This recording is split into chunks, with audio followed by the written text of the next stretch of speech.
Di Rusia, ada jenis orang yang tidak boleh keluar ke jalan. Mereka hanya berjalan di jalan. Mereka akan melanggar hukum setempat tentang keluyuran. Pria ini baru saja keluar rumah.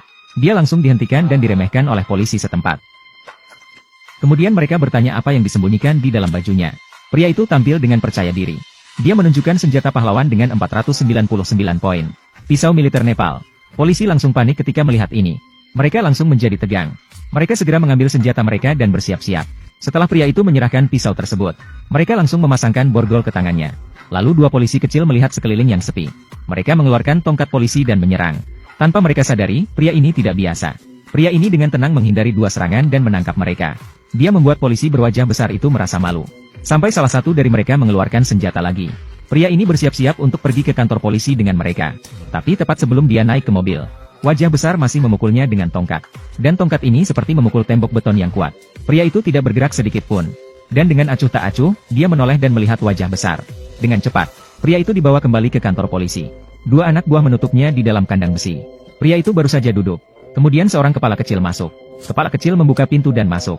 Dia bertanya kepada pria itu apa yang dia lakukan di jalan besar. Kamu mau kemana? Tidak ada masalah, aku pergi. Kepala kecil melihat pria itu begitu sombong. Pukulan adalah jawaban atas tangisan. Pria itu tidak bersuara. Dia menahan diri dan melihat pria itu begitu keras. Kepala kecil mengambil tongkat dan menunjuk ke wajahnya. Kemudian, tangisan dan pukulan berlanjut. Hanya pukulan tidak cukup. Dia mengeluarkan tongkat listrik dan melanjutkan pukulan. Sampai saat ini, pria itu tidak bisa menahan lagi. Dengan satu serangan liar, dia menjatuhkan kepala kecil. Kemudian, dengan tendangan, dia melemparkan tongkat listrik dari tangannya. Pada saat yang kritis, polisi baru saja tiba setelah mendengar suara. Ganggan mengatakan pemimpin ingin bertemu dengan pria ini. Bos akhirnya menghentikan ini. Namun yang tidak terduga oleh bos adalah, hanya dengan beberapa pukulan seperti ini, dia mengorbankan nyawanya sendiri. Dalam sekejap, pria itu dibawa ke kantor wakil kepala polisi. Wakil kepala bertanya kepada pria itu, mengapa kamu membawa pisau sebesar ini dan mengayunkannya di jalan? Sebelum pria itu menjawab, kepala polisi yang terlihat seperti beruang buta, masuk dengan langkah besar. Dia masuk dan melihat kartu identitas pria itu. Baru tahu bahwa pria itu bernama Yego. Dan dia juga seorang mantan pasukan khusus. Dia segera memerintahkan bawahannya untuk mengembalikan barang-barang Yego. Dan dia dilepaskan. Namun kepala polisi yang beruang buta ini juga ceroboh.